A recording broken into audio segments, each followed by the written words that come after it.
11 सितंबर 2001 अमेरिकी इतिहास का वो काला दिन बना जिसने अमेरिका को हमेशा हमेशा के लिए बदल कर रख दिया। इस दिन अमेरिका में एक के बाद एक कई हमले होते हैं जिसकी वजह से करीब 3000 लोगों की जान चली जाती है। किसी को नहीं पता था कि अगला अटैक कब और कहां होगा। हमलों की धमक से हर कोई सहमा हुआ था। सभी हमले इतने बड़े थे कि केवल कुछ ही घंटों में अमेरिका की कई बड़ी बिल्डिंग्स ध्वस्त हो गई थी। अमेरिका को दहला देने वाले इन खौफनाक हमलों को अंजाम देने वाला कोई और नहीं बल्कि दुनिया का most wanted criminal Osama bin Laden ही था। ये पहली बार नहीं था जब लादेन ने अमेरिका और अमेरिकन सिटीजन्स को अपना निशाना बनाया था। असल में इससे पहले भी कई बार लादेन और उसका आतंकी संगठन अल कायदा अमेरिका को नुकसान पहुंचा चुका था। पहली बार 1992 में अल कायदा येमेन के एक होटल पर हमला करता है जिसमें कई अमेरिकी सैनिक ठहरे हुए थे। हालांकि जल्दबाजी और पुख्ता तैयारी न होने की वजह से ये साजिश फेल हो जाती है, लेकिन इसके अगले साल 1993 में न्यूयॉर्क के वर्ल्ड ट्रेड सेंटर की पार्किंग में बॉम्ब ब्लास्ट होता है जिसमें 6 लोग मारे जाते हैं और सैकड़ों लोग घायल हो जाते हैं। हमले का मास्टरमाइंड अल कायदा से जुड़ा हुआ था। इसके बाद 1998 में लादेन यूएस एम्बेसीज को टारगेट करता है जिसके लिए वो केन्या और तंजानिया में यूएस एम्बेसीज को बॉम्ब ब्लास्ट के जरिए निशाना बनाता है, जिसके चलते 200 से ज्यादा लोगों की जान चली जाती है। ओसामा बिन लादेन के मन में अमेरिका के लिए इस कदर नफरत भरी थी कि अभी तक ये हमले उसकी नजर में कुछ भी नहीं थे। इसलिए वो 11 सितंबर 2001 को अमेरिका में सबसे बड़े आतंकी हमले को अंजाम देता है। इस हमले में 4 एयरप्लेन्स को हाईजैक किया जाता है, जिनमें से 2 को वर्ल्ड ट्रेड सेंटर और 1 को पेंटागन से टकरा दिया जाता है, जिसके चलते हजारों लोग अपनी जान खो देते हैं। हालांकि इस दौरान 4th प्लेन पैसेंजर्स की बहादुरी के चलते पेंसिल्वेनिया के मैदान में ही क्रैश कर जाता है। ऐसा माना जाता है कि हमलावर इस प्लेन से यूएस कैपिटल को तबाह करना चाहते थे। अमेरिका को इस कदर नुकसान पहुंचाने के बाद अल कायदा को बनाने वाला ओसामा बिन लादेन अब अमेरिकी सरकार का सबसे बड़ा दुश्मन बन चुका था। वर्ल्ड वॉर के बाद अमेरिका पर यह पहला ऐसा हमला था जिसमें हजारों बेकसूर अमेरिकी मारे गए थे। अचानक से हुए इस हमले से अमेरिका की सिक्योरिटी और इंटेलिजेंस पर सवाल उठने लगे थे। अमेरिका पूरे विश्व के सामने खुद को असहाय और बेबस नहीं मान सकता था। इसीलिए लादेन और अल कायदा को खत्म करना अमेरिका की टॉप प्रायोरिटीज बन गई और यही कारण था कि $25 मिलियन का इनाम अकेले ओसामा बिन लादेन के सर पर रख दिया गया था। लादेन को मार गिराने के लिए CIA ने एड़ी चोटी का जोर लगा दिया, लेकिन अमेरिका का ये बदला पूरा होते होते 10 साल का समय लग गया। अमेरिका को झकझोर देने वाली इस घटना के बीच कई साल पहले ही कोल्ड वॉर के दौरान बोए जा चुके थे।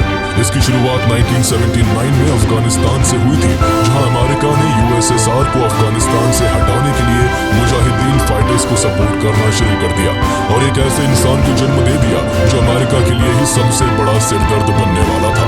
ये शख्स कोई और नहीं बल्कि अमेरिका का सबसे बड़ा दुश्मन ओसामा बिन लादेन ही था। ओसामा बिन लादेन सऊदी अरब के एक अमीर परिवार से था। उसकी पढ़ाई लिखाई भी काफी अच्छे ढंग से हुई थी। एक बड़े बिजनेस परिवार से आने के बावजूद लादेन हमेशा से ही कंजर्वेटिव थॉट्स की एडवोकेसी करता था। जैसे जैसे वो बड़ा होता गया उसके प्रो इस्लामिक थॉट्स ने उसे बहुत ही ज्यादा रेडिकल बना दिया था। लादेन इस्लामिक टीचिंग्स को सबसे बेहतर समझता था। उसे लगता था कि इस्लाम ही एक धर्म होना चाहिए और शरिया कानून की व्यवस्था से ही सोसाइटी चलनी चाहिए। लादेन हमेशा से ही वेस्टर्न कंट्रीज को इस्लामिक कल्चर को डिस्ट्रॉय करने के लिए ब्लेम करता था। उसने हमेशा वेस्टर्न कंट्रीज खासकर अमेरिका को इस्लामिक देशों और इस्लाम का दुश्मन माना था। इजराइल और पैलेस्टाइन वॉर में भी अमेरिका हमेशा ही अरब कंट्रीज के खिलाफ इजराइल का साथ देता रहा। इन बातों से लादेन हमेशा चिढ़ा रहता था। लादेन की लगातार USA से बढ़ती नफरत ने इसे इस्लामिक एक्सट्रीमिस्ट ग्रुप से जोड़ दिया। इसके भाषण और इसका फाइनेंशियल सपोर्ट कई इस्लामिक देशों में पहुंचने लगा और इसका इन्फ्लुएंस भी एक्सट्रीमिस्ट इस्लामिक ग्रुप्स के बीच में काफी बढ़ गया था। 1990 और 1991 के गल्फ वॉर में अमेरिका ने जब इराक पर हमला किया तो ओसामा बिन लादेन ने इसे इस्लाम धर्म पर एक चोट की तरह लिया। अमेरिका का मुस्लिम देशों में बढ़ता इन्फ्लुएंस लादेन को पसंद नहीं आ रहा था। खास तौर पर वह कुवैत, सऊदी अरेबिया और सोमालिया जैसे मुस्लिम देशों में अमेरिकन इंटरवेंशन को बढ़ता देख रहा था। ऊपर से अमेरिका का इजराइल को सपोर्ट करना भी उसकी नजर में इस्लाम के प्रति हेट्रेड का सबूत था। ऐसे में Osama bin Laden anti America हो गया। पहले तक जो लादेन अमेरिका के साथ मिलकर सोवियत यूनियन के खिलाफ लड़ रहा था, अब उसने अमेरिका के खिलाफ ही अपना रुख कर लिया। 1979 में जब अफगानिस्तान में यूएसएसआर के ट्रूप्स वहां की कम्युनिस्ट गवर्नमेंट को सपोर्ट करने की कोशिश कर रहे थे, तभी से लादेन ने मुजाहिदीन को फाइनेंशियल सपोर्ट पहुंचाना शुरू कर दिया था, जिसका मकसद अफगानिस्तान में सोवियत यूनियन के बढ़ते इन्फ्लुएंस को रोकना था। इन दिनों अमेरिका अफगान के नौजवानों को मुजाहिदीन बनने की ट्रेनिंग दे रहा था और उन्हें हर तरह से सपोर्ट कर रहा था, जिससे कि वो यूएसएसआर को अफगानिस्तान से बाहर कर सके। लेकिन तब अमेरिका को इस बात का अंदाजा नहीं था कि उनकी ये हरकत इस्लामिक देशों में जिहाद के नाम पर वायलेंस फैलाने वालों के लिए कितना बड़ा मॉरल सपोर्ट प्रदान करेगी। उन दिनों लादेन भी मुजाहिदीनों से जुड़ा हुआ था और जिहाद को प्रमोट कर रहा था। हालांकि अब तक यूएसए को यही लग रहा था कि उनके सपोर्ट से बना ये एक्सट्रीमिस्ट ग्रुप सिर्फ यूएसएसआर के खिलाफ है, लेकिन लादेन ने पूरे विश्व में जिहाद और इस्लाम को फैलाने की कसम खा रखी थी। ऐसे में अमेरिका कब तक इस नफरत की आग से दूर रह पाता? अमेरिका का हर मूव लादेन को सताने लगा था, जिसके बाद अगस्त 1996 में लादेन ने अमेरिका के खिलाफ एक फतवा जारी करके जिहाद की घोषणा कर दी थी। फरवरी 1998 में लादेन ने दूसरा फतवा जारी करते हुए कहा था कि दुनिया में अमेरिकन जहां भी दिखे वहां उन्हें मार देना चाहिए। सिर्फ सैनिकों और लीडर्स को ही नहीं, बल्कि उसका ये फतवा अमेरिका के हर नागरिक के लिए था। 2001 के हमले के बाद लादेन ने letter to the American people लिखा, तो उसमें उसने कहा था कि अमेरिकन गवर्नमेंट हमेशा से ही इस्लाम के अगेंस्ट रही है और पूरे विश्व में जहां भी एंटी इस्लामिक काम होते हैं वो उन्हें सपोर्ट करती है, इसीलिए उसे सजा देना काफी जरूरी है। इस लेटर में लादेन ने साफ साफ लिखा कि कैसे अमेरिका ने सोमालिया में मुस्लिमों को मारा और साथ ही चेचनिया में भी जब मुस्लिमों को मारा जा रहा था तब भी अमेरिका ने रूस को सपोर्ट किया था। इसके अलावा भी उसने कई ऐसे मुद्दों के बारे में लिखा जिसकी वजह से उसकी अमेरिका के लिए नफरत बढ़ती चली गई। CIA पहले से ही अलकायदा और लादेन को टारगेट कर रही थी। ऐसे में जब अमेरिका में इतने बड़े लेवल पर अटैक्स हुए तब उन्हें ये समझते हुए देर नहीं लगी कि इन सब के पीछे किसका हाथ है। उन दिनों अलकायदा को ओसामा बिन लादेन लीड कर रहा था। अमेरिकन इंटेलिजेंस एजेंसी CIA ये बात अच्छी तरह से जानती थी कि उनके रिश्ते सऊदी के साथ चाहे कितने भी अच्छे रहे हो, लेकिन जिस तरह से अरब इजरायली युद्ध में अमेरिका ने हमेशा से इजराइल को सपोर्ट किया था, उसकी वजह से लादेन ने अमेरिका को सबसे बड़ा डेविल और इस्लाम का दुश्मन मान रखा था। सऊदी अरेबिया में जन्मा Osama bin Laden Islamic countries के मामलों में अमेरिका के इंटरफेरेंस से काफी नाराज था और उसी ने अमेरिका के ऊपर इस अटैक का प्लान तैयार किया था। उस समय बिन लादेन का ठिकाना अफगानिस्तान था और अफगानिस्तान पर तालिबानियों की सरकार थी। अमेरिका ने तालिबान से ओसामा बिन लादेन की मांग की, लेकिन तालिबान ने अमेरिका की मांग को ठुकरा दिया। जब अमेरिका को लादेन की कोई खबर नहीं मिल सकी तब अमेरिका ने कई देशों की फोर्सेस और नेटो को साथ मिलाकर ग्लोबल वॉर ऑन टेररिज्म की शुरुआत कर अफगानिस्तान पर वॉर डिक्लेयर कर दिया। अफगानिस्तान पर कई सारे इकोनॉमिक सैंक्शंस लगाकर बमबारी शुरू कर दी गई। इसके बाद बिन लादेन को पकड़ने के लिए भी अमेरिकन सोल्जर्स ने अफगानिस्तान में सर्च ऑपरेशन शुरू कर दिए, लेकिन कई ऑपरेशंस के बावजूद लादेन की कोई खबर नहीं मिली। ओसामा बिन लादेन 1998 के बाद से ही कोई फोन नहीं यूज करता था। ये बात भी अमेरिकन इंटेलिजेंस एजेंसी CIA को पता थी, क्योंकि 1998 में ही Osama bin Laden Kenya and Tanzania में अमेरिकन एम्बेसी पर हमला करके अमेरिका को अपना दुश्मन बना चुका था। वो अपनी बात को एक जगह से दूसरी जगह अपने साथियों की मदद से पहुंचाता था। हालांकि एक महीने के बाद CIA को ओसामा बिन लादेन के बारे में पाकिस्तान अफगानिस्तान के बॉर्डर पर स्थित तोरा बोरा नाम की पहाड़ियों में छिपे होने की सूचना मिली। फिर क्या था, अमेरिकी नेतृत्व वाले गठबंधन सैनिकों ने तोरा बोरा की गुफा पर धावा बोल दिया। गठबंधन सैनिकों का यह हमला अफगानिस्तान वॉर के one of the most important military engagements में से एक था। 30 नवंबर 2001 से लेकर 17 दिसंबर 2001 तक चले इस ऑपरेशन के दौरान अमेरिकी सैनिकों ने नदर्न अलायंस के साथ तालिबान और अलकायदा के खिलाफ ये ऑपरेशन शुरू किया था। इस ऑपरेशन में अमेरिका के साथ ब्रिटेन और जर्मनी की यूनाइटेड एयर फोर्सेस ने ऐसी एयर स्ट्राइक की कि देखते ही देखते पूरी पहाड़ियां ध्वस्त होने लगी। 1 महीने 17 दिन तक चले इस ऑपरेशन में ओसामा बिन लादेन को डिफेंस करने वाले 200 से ज्यादा आतंकी मारे गए थे। लेकिन इतने तेज और शातिर ऑपरेशन के बाद भी अमेरिका के हाथ में निराशा ही लगी। दरअसल इस पूरे ऑपरेशन के दौरान लादेन हर अटैक से बचता हुआ अफगानिस्तान के बॉर्डर के रास्ते पाकिस्तान में एंटर कर गया था। भले ही इस ऑपरेशन से ओसामा बिन लादेन नहीं मिला, लेकिन कुछ ऐसे लोग जरूर हाथ लग गए थे जिनका कभी न कभी लादेन से संपर्क रहा था। CIA इन सारे लिंक से बिन लादेन को सर्च करने की कोशिश करती रही, लेकिन सालों बीत गए और हर बार फेलियर ही हाथ आता रहा। कई सालों तक ओसामा बिन लादेन के लिए सर्च ऑपरेशंस यूं ही चलते रहे, लेकिन इस मामले में कोई भी सिग्निफिकेंट मोड़ 2009 तक नहीं आया। इसी साल अमेरिका में इलेक्शंस हुए और अमेरिका को एक नया प्रेसिडेंट मिला। 20 जनवरी 2009 को बराक ओबामा अमेरिका के नए प्रेसिडेंट बनते हैं। ओबामा राष्ट्रपति बनते ही लादेन के खिलाफ सर्च ऑपरेशंस को तेज करने के ऑर्डर्स देते हैं। ओसामा को ढूंढना ओबामा एडमिनिस्ट्रेशन की टॉप प्रायोरिटी होती है। सरकार की तरफ से ऑर्डर आते ही इंटेलिजेंस एंड डिफेंस यूनिट्स भी हरकत में आ जाती है। सर्च ऑपरेशंस तेज होने के बाद भी CIA को अब तक कोई खास इंफॉर्मेशन हाथ नहीं लगी थी। हालांकि तभी CIA को क्यूबा के ग्वांटानामो बे में कैद डिटेनीज के थ्रू ओसामा बिन लादेन के एक पाकिस्तानी कोरियर के बारे में पता चला, जिसका नाम अबू अहमद अल कुवैती था। जिसके बाद CIA ने इस पर नजर रखनी शुरू कर दी थी। 2007 में ही CIA को इसका असली नाम पता चल गया था। इसका असली नाम इब्राहिम सईद अहमद था। ये अल कायदा का एक अहम हिस्सा और लादेन का फेवरेट कोरियर था। अब CIA के पास बिन लादेन के ठिकाने का पहला वास्तविक लिंक था। ऑलमोस्ट 2 साल तक बिन लादेन के कोरियर और उसकी लोकेशन को खोजने के बाद 2009 में CIA को इस आदमी के बारे में ये भी पता चला कि ये पाकिस्तान के अबोटाबाद में रहता है। लेकिन इसी बीच दिसंबर 2009 में एक बार फिर अमेरिकन इंटेलिजेंस एजेंसी के साथ ऐसा इंसिडेंट हुआ जिसने पूरे अमेरिका को झकझोर के रख दिया। दरअसल अफगानिस्तान और पाकिस्तान बॉर्डर के पास लोकेटेड अफगानिस्तान के खोस्त प्रोविंस में CIA ने अपना base camp and check point बनाया हुआ था। इस बेस कैंप से CIA पूरे इलाके पर नजर रखती थी। ड्रोन से पाकिस्तान के बॉर्डर के अंदर क्या हो रहा है ये भी पता चलता रहता था। 30 दिसंबर 2009 को जब सारी दुनिया एक नए साल की आस में जाग रही थी, तो उसी दिन एक तालिबानी सुसाइड बॉम्बर ने खुद को चेक पॉइंट के पास ही ब्लास्ट कर लिया।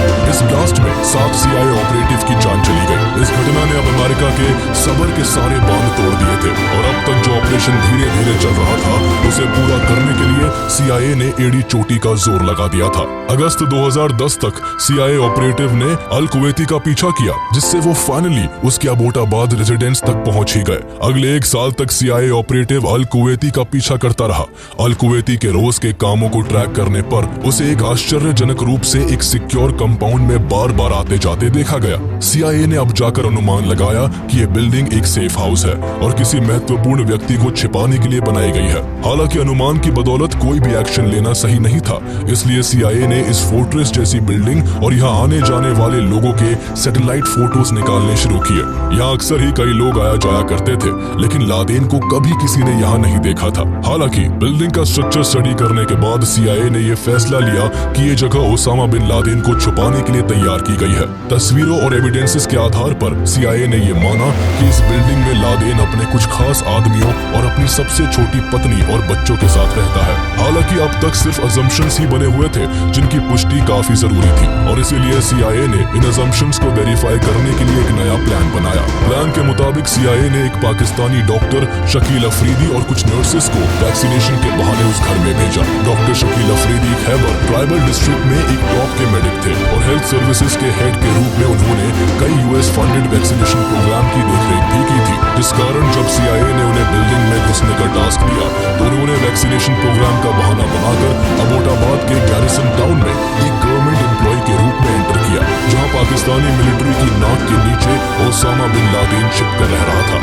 अब CIA के प्लान के हिसाब से वैक्सीनेशन के बहाने कुछ नर्सेज अबोटाबाद कंपाउंड में जाकर वहां रह रहे बच्चों का ब्लड सैंपल लेती, जिससे उन ब्लड सैंपल की मदद से DNA टेस्ट करके यह पता लगाया जा सकता है कि बिल्डिंग में रह रहे बच्चों या लोगों का बिन लादेन से कोई रिलेशन है या नहीं। इस फेक वैक्सीनेशन प्रोग्राम के बाद डॉक्टर शकील CIA की कितनी मदद कर पाए ये तो किसी को नहीं पता चला, लेकिन बिन लादेन के मरने के 20 दिन बाद 23 मई 2011 को डॉक्टर शकील को पाकिस्तानी इंटेलिजेंस एजेंसी ISI ने कस्टडी में ले लिया। इसके बाद CIA को हेल्प करने के आरोप में उन्हें 33 साल की सजा दे दी गई। सितंबर 11 का अटैक हुए 9 साल हो चुके थे और अभी भी American intelligence agency Osama bin Laden की तलाश में जुटी थी। लेकिन फिर एक दिन CIA के डायरेक्टर लियोन पैनेटा और उनके साथी ने प्रेसिडेंट बराक ओबामा से मुलाकात करके उन्हें इस बात की जानकारी दी कि उन्हें ओसामा बिन लादेन के बारे में शुरुआती इंफॉर्मेशन मिली है। दरअसल CIA ने अबोटाबाद की उस बड़ी फोर्ट्रेस बिल्डिंग में अपनी निगरानी के दौरान कभी कभी एक आदमी को तेज आवाज के साथ बाहर आते जाते देखा था, जिसे CIA ऑफिसर्स ने द पेसर का नाम दिया था। इस घर में कोई फोन या लैंडलाइन की सुविधा नहीं थी, यहाँ तक कि आसपास के सभी घरों में कूड़ा उठाने वाले लोग कूड़ा लेकर जाया करते थे, लेकिन इस घर का कूड़ा अंदर ही जलाया जाता था।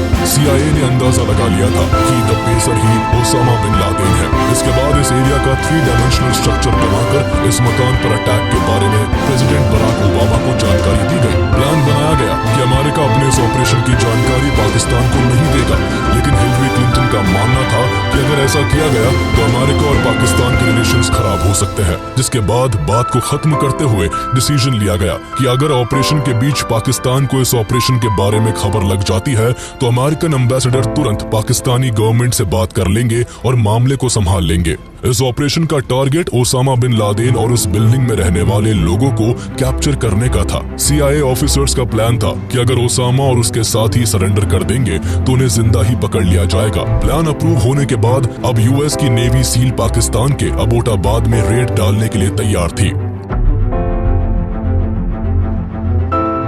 सालों से ओसामा की तलाश में लगे CIA को अब अपने प्लान को एग्जीक्यूट करने का समय आ गया था। ये दिन था 29 अप्रैल 2011 का।